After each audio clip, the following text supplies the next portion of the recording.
Jim Feldman of PitchingMagic.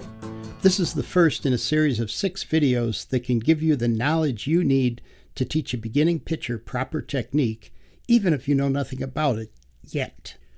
What is presented in these videos follows Kirk Walker's 4 key principles of fast-pitch pitching. These are explained more fully on the website PitchingMagic.com in the technique section, and these key principles allow for variations in technique. The specific technique demonstrated in these videos is the result of years of study of all-American and professional pitchers using high-definition slow-motion video. The technique used by beginners is the same as the technique used by all of the great pitchers, and beginners can pull it off. There are 2 topics in this video, the push and the transition to toe touch. The push is demonstrated using a drill I call the first part of the 3-part push, commonly referred to by the kids as the Superman drill. The concept here is to start the body moving forward in a powerful and efficient manner. Everything about this action needs to follow the key principle of alignment so that there is no pushing with a foot or a knee that turns away from the target. It's kind of like starting to run, but you only get 1 step and you have to drag your toe on the ground. The starting position also needs to follow the key principle of posture. Have the student move her push knee so that it is in front of the toe by sliding her whole body forward. This will elevate the push foot heel. Also have the shoulders be slightly closer to the target than the knee is. In actual pitching, she could start in a more upright pose, but to get to this as the forward motion begins.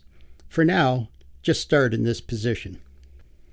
The important part of this first drill is making sure that the knee and ankle fully extend while facing the target, and that the arms come up before the stride foot lands, and that the body remains facing the target all the way through this drill. In an actual pitch, all great pitchers do these things.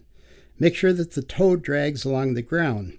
Now, this is not how the foot drags in a real pitch, but it's a good start towards doing the next step properly. If the student has trouble getting the extension, have her jump as if you were grabbing a rebound in basketball. Most students can do this easily. And in fact, most are generally successful in this first drill. The transition to toe touch is demonstrated by the drill I call the second part of the 3-part push. The body needs to finish in such a way that the rest of the pitching motion can continue efficiently following the 4 key principles. Have the student stand in the pose that ends this drill, at toe touch, or the so-called K position. She needs to train her body to get to that pose. The important parts of this pose are being completely sideways, the leaning back body angle, the position of the arm just past straight up with some flex in the elbow, the toe touching the power line, the throwing hand being above the power line in the backside, and the glove pointing straight to the target. Have her step into this pose from the starting position until she gets used to the feel of it. Now it is time to combine those 2 steps, and here's where the problems tend to crop up. Students will often begin turning their bodies sideways too early. The first part of the 3-part push must be completed before the second part begins. In particular, the shoulders and hips need to stay facing the target until the end of the push, with the knee and ankle extending directly towards the target. If you see the foot turn before the ankle is extended, or if you see the knee turn before it is extended, have the student return to the Superman drill. Go back and forth between the 2 drills until she can do the second one correctly. The body does transition to sideways right after the push is completed. Now, it's a rule that the push foot must stay in contact with the ground, so emphasize that right away to avoid being called for illegal pitches later on.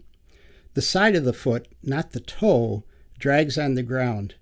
Ideally, it should slide lightly across the ground, but many pitchers wind up digging a trench as they drag because they use the front side of the pitching plate to get more power into the push.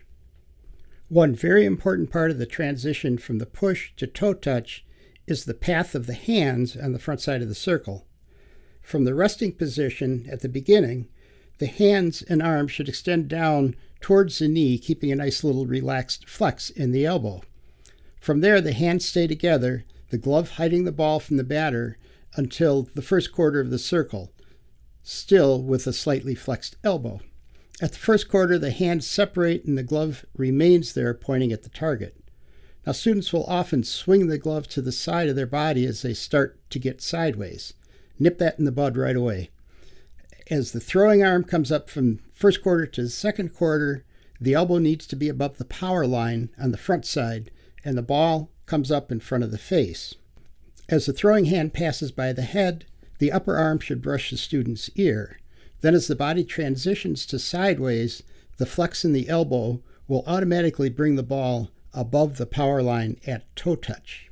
One good question is, how long should the stride actually be? A good rule of thumb for beginners is their body height, or maybe just a little bit less. It has to be long enough for the push foot to travel along the ground for a foot or so before the stride foot touches the ground. Do not let the student just step during the transition. So that concludes the push phase of the pitch. If you didn't comprehend or retain all of this, there are some resources on the website in the manual section that can be useful. One is a glossary of jargon, another is a text outline of the videos, and another is a list explaining why each little part of the delivery is important to result in a successful and dominant pitch. The key principle of sequencing, or transferring energy from one part of the body to another and ultimately to the ball, relies on the ability to do each little part in a proper sequence in a fraction of a second. Effective sequencing, the most difficult aspect of pitching, may indeed be beyond the developmental capabilities of a young pitcher. But mastering the elements of technique will put the student in a position to be ready to develop a significant increase in pitch velocity once her body is able to connect the sequencing steps.